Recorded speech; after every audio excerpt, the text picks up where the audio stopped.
ঈদের পর থেকে শুরু হয়েছে মাংস খাওয়া। মাংস খেয়ে খেয়ে আর কারো মাংস খেতে ভালো লাগছে না। এই গরমে আর মাংস খাওয়া যাচ্ছে না। আর আজকে যে পরিমাণ গরম, বাবারে বাবা, তাই দাওয়াত দিলে বলতেছে যে সবজি রান্না করতে, মাংস খাবে না। হ্যালো এভরিওয়ান, আসসালামু আলাইকুম। সবাই কেমন আছেন? আশা করি ভালো আছেন। আলহামদুলিল্লাহ, আমি অনেক অনেক ভালো আছি। এক জায়গাতে পেঁয়াজ দিয়ে মাছ ভাজি করা হয়েছিল, এক জায়গাতে পটল ভাজি, আর এক জায়গাতে এই তো সেমাই রান্না করেছিল। আর এই তো এখানে আমার নানা লিচু আর আম এনেছে বাসা থেকে। এখানে পোলাও ভাতও রান্না করা হয়েছিল। এই পোলাও ভাতের চালগুলো কিন্তু আমাদের বাসারই। ঈদের জন্য ধান রোদে শুকিয়ে মিল থেকে ভাঙিয়ে আনা হয়েছিল। লেবু ছিল, শশা ছিল, আর এখানে এই তো পাতলা ঘন করে ডাউল রান্না করা হয়েছে। আমার মা সবগুলো রান্না মাটির চুলাতে করেছিল, আর মায়ের হাতের রান্না তো এমনিতেই অনেক স্বাদ। তো এখানে 2-3টা কয়রাতে গরুর মাংস কালো কালো করে রেখে দিয়েছে, এগুলাই আমরা খাবো। ঈদের দিনে আমাদের সব মাংস রান্না করা হয়েছে। এগুলো আস্তে আস্তে কালো করে খেতে ভালো লাগে, তাই বেশি করে রান্না করেছে। এই গরমের মধ্যে আমার মা এই কয়েকটাই রান্না করছিল। আর তারপরে এই তো আমার মা ভাতের মধ্যে ঘটকসুর পাতা দিয়েছিল। এই পাতাকে অনেকে অনেক নামেই চিনে, তবে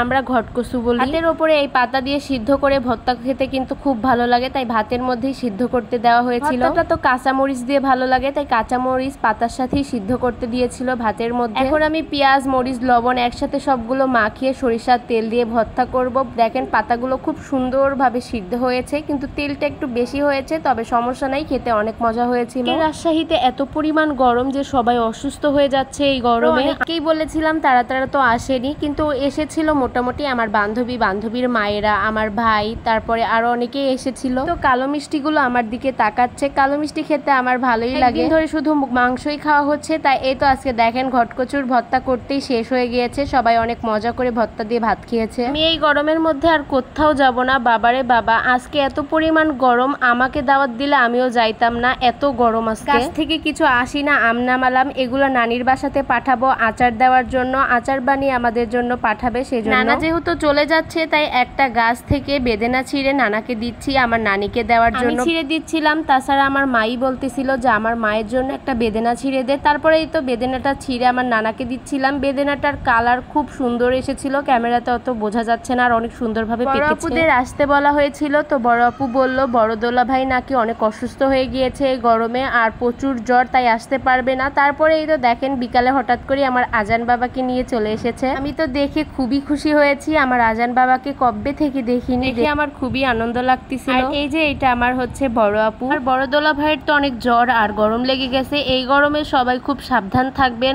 আম, লিচু, গরুর মাংস এগুলো খুব কম কম করে খাবেন। নানাকে আমাদের বাসা আসতে বলতেই আমার নানা আগেই আমার মাকে বলেছে মাংস খাবো না, সবজি খাবো, তাই নানার জন্যই কিছু সবজি রান্না করা হয়েছিল আর কি। তো গরম যে ওইভাবে আরো কিছু রান্নাই করতে পারেনি। গরমে বাড়ির মধ্যেও থাকা যাচ্ছে না, কি করব জানি না। তো আজকের মতো এই পর্যন্তই। সবাই ভালো থাকবেন, সুস্থ থাকবেন। আল্লাহ হাফেজ।